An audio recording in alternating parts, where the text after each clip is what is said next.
Goeiedag. Vandag wil ek gesels oor hoe jy leef, wys hoe jy glo. God is 'n God van orde, nie chaos nie. Ek gaan lees 1 Korintiërs 14 vers 33, want God is nie 'n God van wanorde nie, maar van vrede. God se natuur is orde. Van die skepping af sien ons, lig en donker, dag en nag, seisoene, alles is gestruktureer. As my lewe vol chaos is, moet ek vra, leef ek nog in lyn met God se natuur? Jou uiterlike lewe is 'n spieël van jou innerlike toestand. Lukas 16 vers 10. Hy wat getrou is in die minste, is ook getrou in die groote.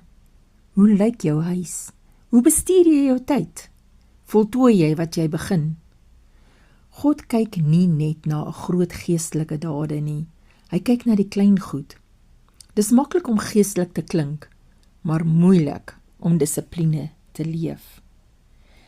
Jy kan nie ongedissiplineerd lewe en geestelik gefokus wees nie.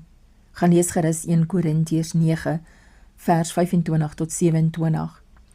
Paulus praat van selfbeheersing, soos 'n atleet. Jy kan nie jou tyd mors, slordig wees, dinge uitstel en dan verwag om skerp in gees te wees nie. Dissipline in die natuurlike bou kapasiteit in die geestelike. Begin dis by jou huis. Spreuke 24 vers 27. Bring jou werk buite in orde en maak dit vir jou klaar op die veld. Daarna kan jy jou huis bou. God sê, kry eers in orde, kry struktuur, kry fokus, dan bou jy.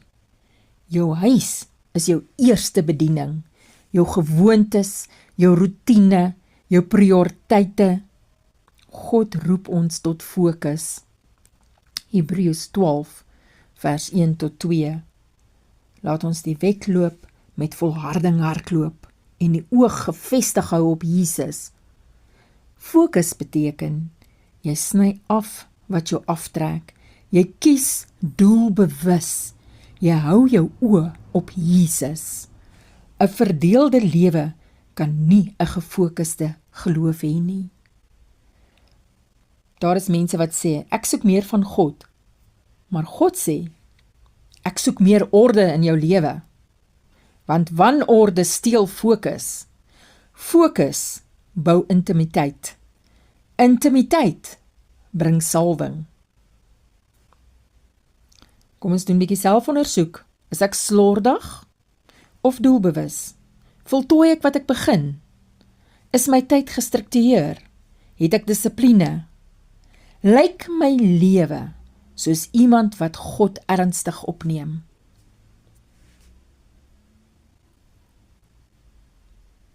God beweeg nie net in kerkdienste nie.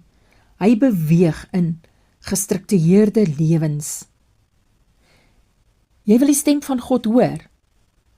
Dis, maak jou lewe stil. Maak jou lewe skoon.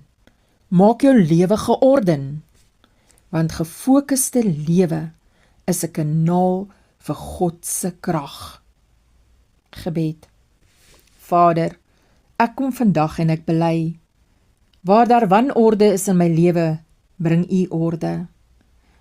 Waar ek slordig is, bring U dissipline. Waar ek afgeleid is, bring U fokus. Vorm my lewe, sodat U weerspieël. Laat my nie net praat oor geloof nie, maar dit leef in elke detail van my lewe. In Jesus naam. Amen.